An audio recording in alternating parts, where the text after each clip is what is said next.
Morning children, let us now once again discuss experimental probability in worksheet number 35. You know that experimental probability is given by this relationship, number of the cases favorable to the event E divided by the total number of the cases. Let us now discuss this question, example number 1, which is important according to me. An organization selected 2400 families at random and surveyed them to determine a relationship between the income level and the number of vehicles in a family. 2400 families का एक सर्वे किया और ये study करना था कि क्या relation है इनकम और व्हीकल्स इन द फैमिली, कितने वाहन हैं एक फैमिली के अंदर और उनका इनकम लेवल क्या है, इन दोनों के बीच में क्या रिलेशनशिप है. सो इस इंफॉर्मेशन को गैदर किया गया और इस टेबल में दिया गया. अब आपको एक फैमिली चूजन करनी है and find the probability that the family chosen is. Probability आपको फाइंड आउट करनी है when the case number 1 is the earning level is 10,000 to 13,000 per month and owing exactly 2 vehicles हो. अब आप देख सकते हो लेस देन 7,000 ये इनकम है. इस कॉलम से आपकी सारी इनकम आ रही है 7,000 से 10,000, 10,000 से 13,000, 13,000 से 16,000, 16,000 से ज़्यादा.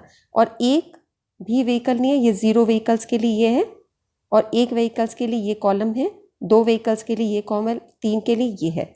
ठीक है, इस तरीके से हमने सारे कॉलम में एंट्रीज कर रखे. अब फर्स्ट प्रोबेबिलिटी आपको निकालनी है कि उनके पास एग्जैक्टली 2 व्हीकल्स हो और कॉलम कौन सा देखना है 10,000 से 13,000 के बीच. तो ये 10,000 से 13,000 है, ये 0 व्हीकल्स है, ये 1 व्हीकल है, ये 2 व्हीकल्स है. तो ये आपका 29 हो गया. सो आपका प्रोबेबिलिटी कैसे निकालनी चाहिए 29 अपॉन नीचे क्या लिखेंगे कितनी फैमिलीज है 29 फैमिलीज में 2 व्हीकल्स हैं बस जो इस इनकम ग्रुप में है. तो डिवाइडेड बाय द टोटल क्या होगा 2400 फैमिलीज. ऐसे निकालते हैं ना इनकम, हम इस तरीके से प्रोबेबिलिटी निकलती है. सेकंड केस आप देखो, सेकंड केस है आपके पास में कि अर्निंग इज 16,000 और मोर, 16,000 या मोर हो, जैसे ये वाला कॉलम हुआ इसके अंदर, एंड ओइंग एग्जैक्टली 1 व्हीकल और एक ही व्हीकल हो तो वो 579 होगा. सो हमारा आंसर हो जाएगा 579 बाय 2400. Got it. फिर है earning less than 7,000 per month, 7,000 per month से लेस हो, यानी ये वाला हुआ 7,000 पर मंथ से, and does not own any vehicle, और एक भी व्हीकल ना हो, वो हुआ 10.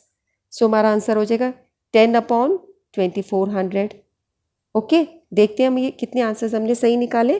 पहले का हमने निकाला था 29 अपॉन 2400, दूसरे का 579. फिर हमने इसको सिंप्लीफाई कर दिया डिवाइड करके, फिर हमने 10 अपॉन 2400 निकाला है, इसको सिंप्लीफाई कर दिया.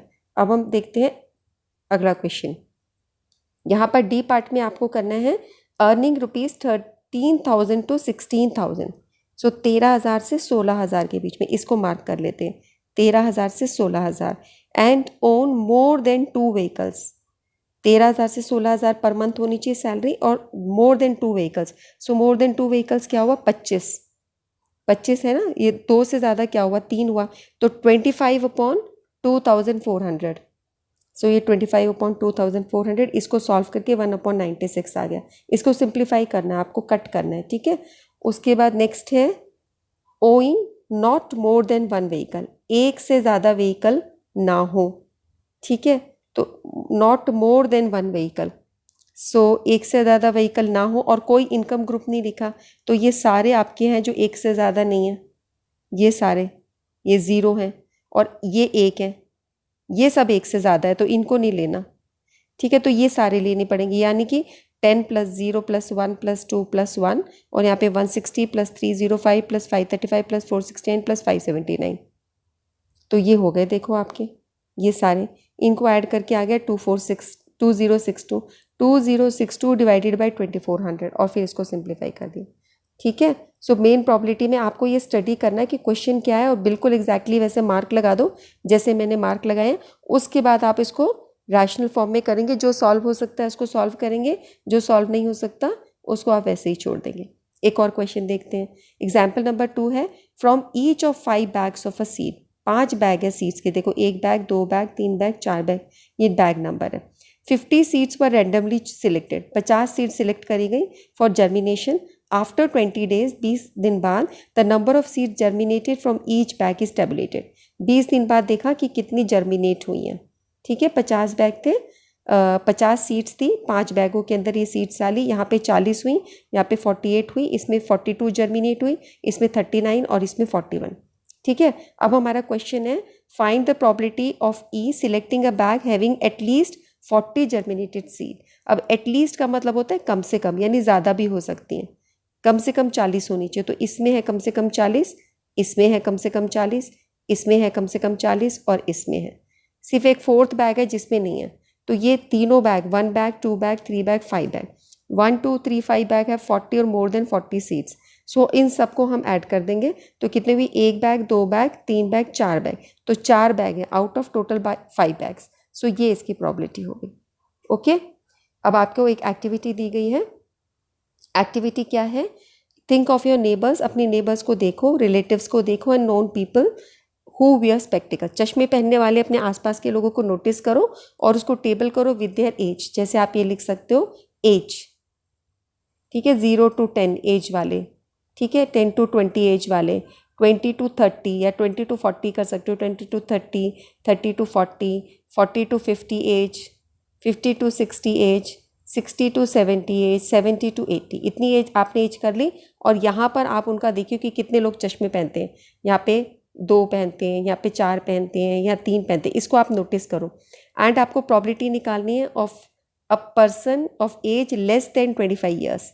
25 ईयर्स से कम वाले की प्रॉबिलिटी निकालनी है हु वियर स्पेक्टिकल्स। ये आप टेबल अपने बना लेना, ये सब बच्चों का डिफरेंट होगा अपनी फैमिली के हिसाब से।